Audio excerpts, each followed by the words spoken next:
بسم اللہ الرحمن الرحیم۔ محترم سامعین، آج کے اس ویڈیو میں زیر ناف بال کی صفائی کے متعلق بات کروں گا کہ زیر ناف جو بال ہے اس کی صفائی کی حد کیا ہے، کہاں سے کاٹنا چاہیے، اور کیا یہ سنت ہے، مستحب ہے، واجب ہے، ضروری ہے، اور اگر ضروری ہے تو کتنے دنوں کے اندر اندر کاٹنا چاہیے اور کتنے دن تک رکھ سکتے ہیں، سب کچھ انشاءاللہ آج کے اس ویڈیو میں بتلاؤں گا۔ سب سے پہلے تو یہ بتاؤں گا کہ یہ جو زیر ناف بال ہے اور اس کی صفائی کے متعلق جو مستحب یا مسنون طریقہ ہے یہ کہاں سے آیا ہے، یعنی یہ طریقہ کہاں سے آیا کہ یہ جو زیر ناف بال ہے یہ صفائی کرنا کیوں ضروری سمجھا جاتا ہے، مردوں کے لیے اور عورتوں کے لیے اس کی صفائی کیوں ضروری ہے۔ سب سے پہلے میں آپ کو بتاؤں کہ یہ جو طریقہ ہے یہ حضرت ابراہیم علیہ السلام کا سنت طریقہ ہے۔ اللہ تعالیٰ نے حضرت ابراہیم علیہ السلام کو چند چیزوں کے ساتھ امتحان کیا تھا۔ اب یہاں سوال یہ ہے کہ اللہ تعالیٰ کو حضرت ابراہیم علیہ السلام کی یا کسی بھی بندے کے ساتھ امتحان کی ضرورت کیوں پڑتی ہے، جبکہ اللہ تعالیٰ کو پتہ ہوتا ہے کہ کون سا بندہ کامیاب ہوگا اور کون سا بندہ ناکام ہوگا۔ اللہ کو تو امتحان کی ضرورت نہیں ہے، پھر بھی اللہ تعالیٰ کچھ بندوں کے ساتھ بلکہ ہر ایک انسان کے ساتھ امتحان کا معاملہ کیوں کرتا ہے؟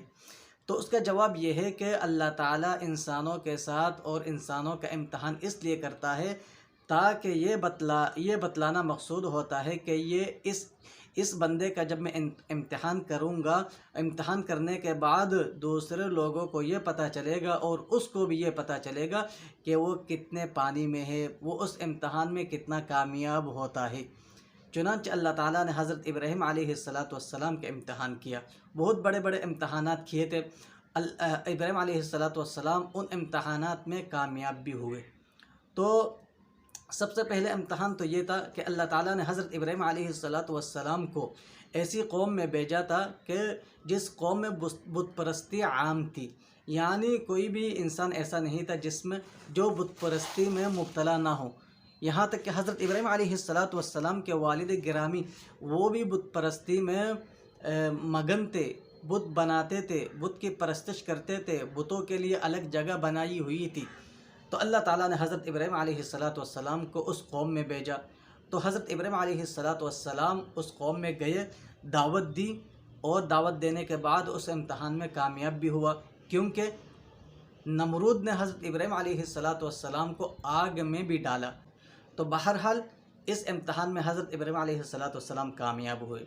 اس کے بعد اللہ تعالیٰ نے حضرت ابراہیم علیہ السلام کو حکم دیا کہ اب آپ اپنا وطن چھوڑ کے ملک شام چلے جائیے۔ چنانچہ حضرت ابراہیم علیہ السلام نے اپنا وطن چھوڑ کے ملک شام چلے گئے اور ملک شام میں وہاں کئی عرصہ تک رہے۔ اس کے بعد دوبارہ حکم ہوا کہ ملک شام سے اپنی بیوی بچوں کو لے کر یہاں سے ہجرت کری۔ اب حضرت ابراہیم علیہ السلام پریشان حیران کہ کہاں جائے، کہاں ہجرت کرے، اللہ کا حکم پتہ نہیں کہاں ہے۔ بہرحال اللہ کے حکم کے سامنے سر جھکا دیتے تھے۔ چنانچہ بیوی بچوں کو لیا، حضرت ہاجرہ کو لیا علیہ السلام، اور حضرت اسماعیل علیہ السلام چھوٹے تھے اس کو بھی لیا، اور حضرت جبرائیل علیہ السلام بھی ساتھ تھے۔ تو وہاں سے رخت سفر باندھ کر وہاں سے چلے جانا ہے۔ اس طرح کرتے کرتے ایک بالکل لقدق صحرا میں ملک عرب میں پہنچے، اور وہاں جا کر حکم ہوا کہ یہاں ٹھہرنا ہے اور یہاں رہنا ہے، یہاں بسنا ہے۔ خیر، حضرت ابراہیم علیہ السلام اپنی بیوی حضرت ہاجرہ علیہ السلام اور حضرت اسماعیل علیہ السلام کو لے کر وہاں رہنے لگے، اور جب وہاں رہنے لگے پھر وہاں حکم ہوا کہ اب بیوی بچوں کو چھوڑ کر دوبارہ ملک شام چلا جائیے۔ اب یہ حکم سننا ہی تھا۔ حضرت ابراہیم علیہ السلام پیچھے مڑ کر نہیں دیکھا، رخت سفر باندھ کر چلنے لگے۔ حضرت ہاجرہ بی بی پیچھے دیکھنے لگی کہ نہ کوئی اجازت، نہ کوئی حکم، کچھ کہے بغیر جا رہے ہیں، آواز لگائی۔ حضرت ابراہیم علیہ السلام نے کچھ جواب نہیں دیا۔ پھر اس طرح حضرت ہاجرہ علیہ السلام سمجھ گئی کہ ضرور واقعی کوئی بات ہے۔ پوچھا کہ کیا اللہ کا حکم ہے کہ آپ ہمیں اس لقدق صحرا میں تنہا تنہا چھوڑ کر آپ جا رہے ہیں؟ حضرت ابراہیم علیہ السلام نے جواب دیا، ہاں یہ اللہ کا حکم ہے۔ چنانچہ حضرت ہاجرہ وہ بھی حضرت ابراہیم علیہ السلام کی بیوی تھی. کہنے لگی کہ جب یہ اللہ کا حکم ہے آپ کو جانے کا تو جس اللہ نے آپ کو حکم دیا ہے وہی اللہ ہمیں سنبھالے گا، ہمیں تنہا نہیں چھوڑے گا.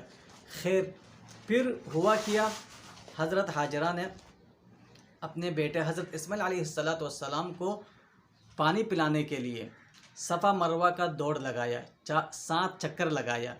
تو اللہ تعالیٰ کو یہ ادا اتنا پسند آیا کہ قیامت تک کے لیے حاجی جب حج کرنے کے لیے جائے گا تو اس کو صفا مروہ کا سعی کرنا پڑے گا.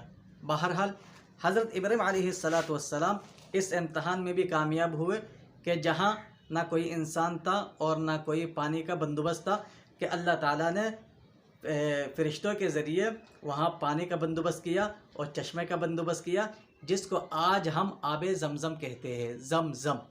ٹھیک ہے، تو یہ بھی یہ واقعہ ہے. میں نے آپ کو بتایا، اجمالی بتاؤں گا، پورا تفصیل نہیں بتاؤں گا. تو اس امتحان میں بھی حضرت ابراہیم علیہ السلام کامیاب ہوئے.